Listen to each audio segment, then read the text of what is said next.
everyone. Mike Swigunski here, founder of Global Career, and I'm super excited to be sitting down, drinking some 10-cent iced coffee with my buddy here in Tbilisi, Georgia. Evan, welcome to the channel, man.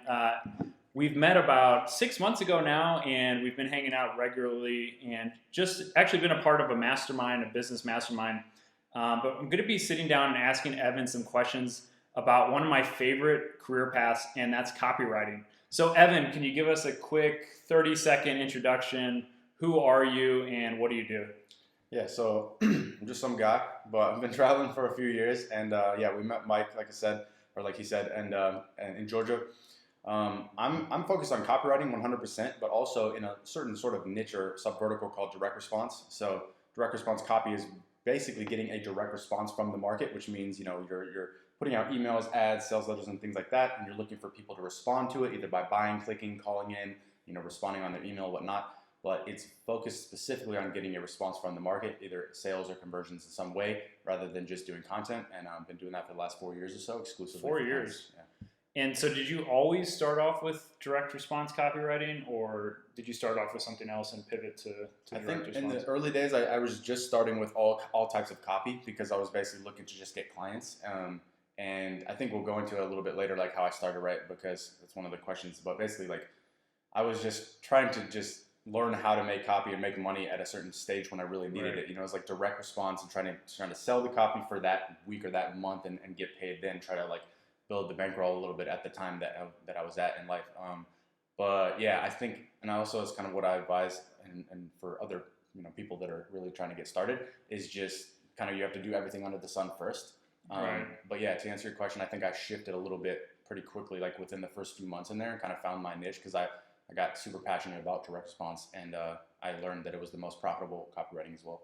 That's awesome, man. I know you have a background with e-commerce. How did you pivot from that to copywriting, or how did you kind of get started with copywriting? Yeah, so I was doing e-commerce first when I started the dropshipping store, and I was working well on that, and then I sold that store initially, and then after that I got into Amazon FBA, and my first product was a killer. It did really, really well, and then I basically just didn't have the business sense and the capital to like reinvest and make sure that I could get the next investment going for the inventory. And then I started another project, and that kind of fizzled out as well, another product rather. And so then eventually I was at this low point in terms of like finances, and I had to get money, like I said, like immediately. So then I was like, all right, like how can I figure out how to make money now and basically do some freelancing, which is one of the surest paths to start earning money for something while you're learning a skill set, right? So then I started that at a very, very low level. I'm talking like $50 projects, $100 projects. And just taking like anything. Yeah, pretty much anything, like blog posts. I would do social media. I would do like any content for people. I would fill in website copy. Like it was just basically anything and whatever. And I didn't also know what I was really doing well. So yeah, that's how I started initially. But then I actually developed a passion for it over time. And I was like, this is amazing. Like I really love doing it. I like working with clients. I like seeing the results that I can bring them. And I see the long road of skill sets that I can actually develop in this way.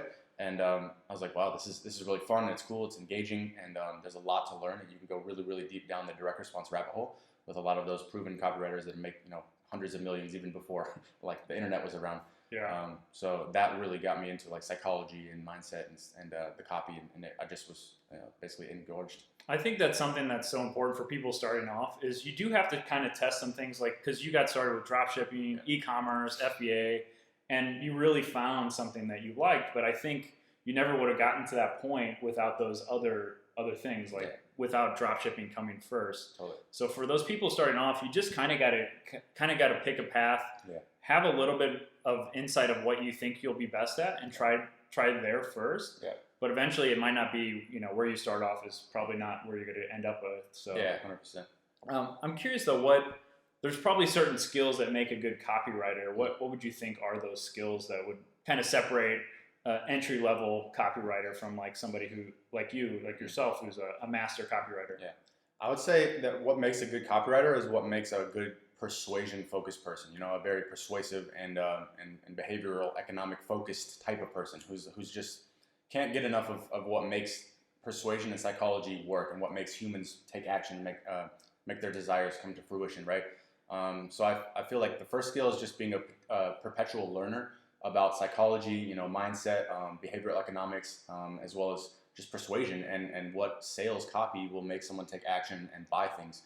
Because at the end of the day, you're writing words on a piece of paper or on a page online, and you're making people pull out their wallets and give you money, or call the phone, do something to respond, which is not easy. Like you have to figure out how to actually get people to take action. So number one skill set is figuring out how to do persuasion, psychology, influence, and understand the human mind, the psyche. And then, number two is just being a good communicator.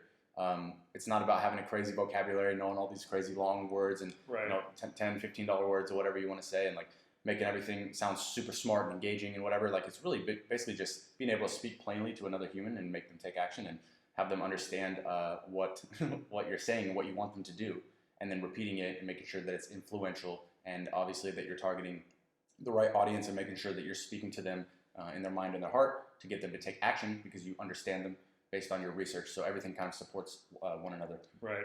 So you mentioned one thing is being able to just be a perpetual learner. So no matter what stage you're at, always being able to improve upon that foundation and continue learning. I think that's very important for anybody getting into entrepreneurship. It's a thing that you're constantly learning, you're always building and tweaking and improving. So that's definitely a good skill set. As far as like resources and stuff, if somebody on our channel is like just day one, doesn't know, they're just learning about copywriting, where would you recommend them? Maybe one resource where they could go. Sure. I get this question a lot, actually. It's pretty frequent. And I usually try to steer people to two major books. And basically, if you want to get your ground one, day one type of understanding of direct response copy, I recommend the book Breakthrough Advertising by Eugene Schwartz. It's an out-of-print book by one of the best copywriters on the planet Earth, who's passed away now, obviously.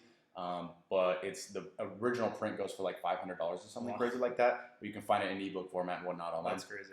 Number two is just $1 book called Scientific Advertising. You get that on Kindle by Scientific Advertising. Yeah. So it's easy because it's breakthrough and it's scientific. So breakthrough advertising and scientific advertising.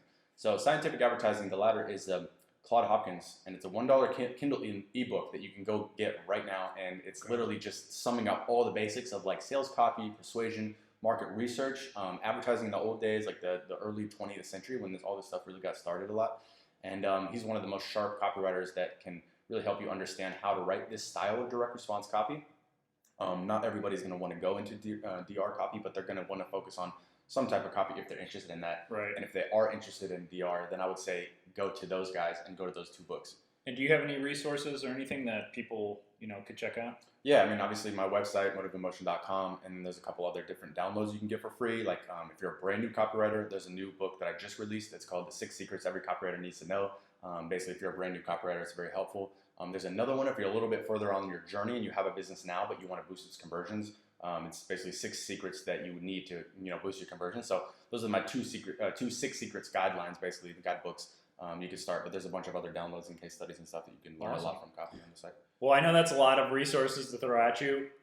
In this video, if you're watching it, wherever you're watching it, there will be some links in the description. So that way you can find these resources. You can check them out. Definitely some good places to get started and work your way by learning copywriting. So Evan, my next question for you is, I get asked this a lot, and I want to start freelancing. I want to start working on Upwork. I want to start copywriting. What tips do you have for people who are just getting started on Upwork? I think you've got a lot of clients from there. That's where I think you got started. So what would you recommend people who are just getting started? Sure. I think the most important thing in whatever platform you use, whether it's Freelancer, Upwork, Fiverr, whatever, and certain ones have drawbacks and advantages and whatnot, but the most important thing is that you get those initial projects rolling, and you do a superb job, and you just knock it out of the park for those people, right? It could be a $50 project, it could be a $10 project, doesn't really matter, as long as you get 3 or 4 of those, and you get basically like a 5-star review on that, and you have some feedback rolling, and you've made a little bit of money, and you get your confidence going, and because the key thing that you're looking for is momentum, right? You want to get it started. You want to have clients who are paying you. It doesn't matter if they pay you $5 or whatever. Like I said, when you're first starting out, you want to get the momentum because you want them to pay you to learn the skill. You want it to be low risk for them and then also very high reward for you. And so it's a win-win. They don't risk a whole lot of money because you're kind of new, and you might not be the best yet, obviously, because you're brand new. Because anything new, you're not going to be that great at. But after 3 or 4, 5, 6 projects start rolling, you're actually able to get a lot more progress that way and get momentum, and then get good feedback. So And even if you're not starting on Upwork or whatever like that, I also advise that if you were to start with someone, maybe like a direct cold outreach or email or something, then you can even offer your services if you decide to become a copywriter for free. And your first project or second project, you do them for free. Right. And then you start charging after that project, maybe on number 3. Because it's very important to get that feedback first, and then you just say, this is a key thing, like you just say, look, this is free, I'm doing this. You don't say I'm a beginner, I want to learn all this stuff. You just say, I'm doing this, I'm a copywriter, I would like to offer you my initial services for free. If everything goes well, I'd love to have you, give me some feedback, maybe offer a testimonial. Right. And then that way you get the feedback and you're able to use that in future client landing contracts. Nobody has to know that first project was free. Right. It's just kind of irrelevant. So building up some testimonials, building up your portfolio. Yeah, absolutely. And yeah, that's kind of similar advice that I give people starting off is your first 5 customers. They're so important. You need to over communicate, over deliver. Yeah. Even if it's a $10 project, you really need to make sure that those people are going to be fans of yours and write a good review on whatever platform. Even if it's not Upwork, even if it's just, a cash deal, make sure that those people, because if you deliver a good job, they're most likely to refer you, maybe even hire you further down the road if you do deliver a good project or a good product. And I would also say one corollary is just under promise and over deliver there, right? Because you are new. You don't want to be like, we're going to boost your conversions like 300%. We're going to make you $5,000 extra a month. Like, don't do that. Just and don't say you're a noob. Don't be like, I'm brand new. I just want to start, because nobody hires newbies. They're going to hire professionals. So you're like, look, I'm a copywriter. Got this and that. I've done this project for this person, and under promise. I'm going to do my best on this, and then over deliver it. Like, do extra work for them if you can. Make it really great. Make sure that they get a great experience. And Yeah, I think setting the expectations, no matter what business or product or project you're working on, from the beginning is going to be extremely important to making sure that both people kind of know the relationship and the deal that's going on. Totally. So wrapping things up, Evan, appreciate your time. Just one last question. Do you have any remote work hacks or productivity advice for our audience? Yeah. I would say, I think you've been remote working for like a decade, right? Yeah. I think I'm doing it a little bit more than half that time, so like maybe 6 years or something like that. So obviously this is kind of a new thing for most people. However, for us, it's kind of old news. Like, this is just our normal lifestyle. So I guess it's sort of hard to reach into the bag and go and be like, right. What do we do? But when I'm thinking of my most productive and effective work, I'm thinking that I need to be alone and I need to be in a quiet place. And so I used to work in co-working spots all the time, and I would just do coffee shops as well. Now I'm exclusively working from home. Right. And I'm always alone, and I'm always either like got my noise blocking headphones, or I'm listening to the YouTube on the TV where it's some quiet, chill music or something. Right. So being alone, being productive, being focused, and then also being able to actually do deep work. One book that I read that changed my entire way that I work was Cal Newport's Deep Work, and that was several years ago. But I used to just kind of work all day and grind, just be a grindaholic, right? And now I'm like the opposite of that. I'm very, very surgical with my work. I go in for like maybe 3 to 4 hours, and I'm doing nothing else from that. I don't have any other tabs open. I don't have any other things running, no apps, nothing. Right. My phone's in the other room. And I do 3 to 4 hours of solid work with like 15 to 20 minute breaks inside. We always use the foam roller. I got that ball where I'm putting it up against the wall and making sure I'm like, loosening everything up. So I'm like taking very, very concise breaks, and then making sure that I'm working very, very sharply and deeply for 45 minute to 1 hour sprints. And that's the way I work nowadays, and I think it's the most effective way that I've ever done. Yeah, that's great. And I think people, if you're listening to this, you kind of got to test and see what works for you. Some people are more productive at coffee shops. Again, working at home is my preference. That's where I really thrive as far as like productivity. Mm-hmm. So having a clean workspace, something that doesn't have much noise, good natural lighting, or just good lighting in general, having all of those things are going to be essential to staying productive, whether you're working on an entrepreneurial project, remote working for another company, or whatever you're trying to get done. I think just checking all those boxes. So again, thanks for tuning into this, guys. We're going to have a part 2. We're going to keep going. We're going to keep this rhythm going. So if you're just tuning into this and you want to see part 2, we'll put a link below. We'll be posting that on Evan's channel. So stick with us and go check that out. All the links will be below in the description. So take care and tune in for part 2. See you. If you've subscribed, hit the bell notification. And again, tune in every week. I'm going to be releasing more videos like this. So looking forward to producing more content and sharing those with you. Take care and have a wonderful rest of your day.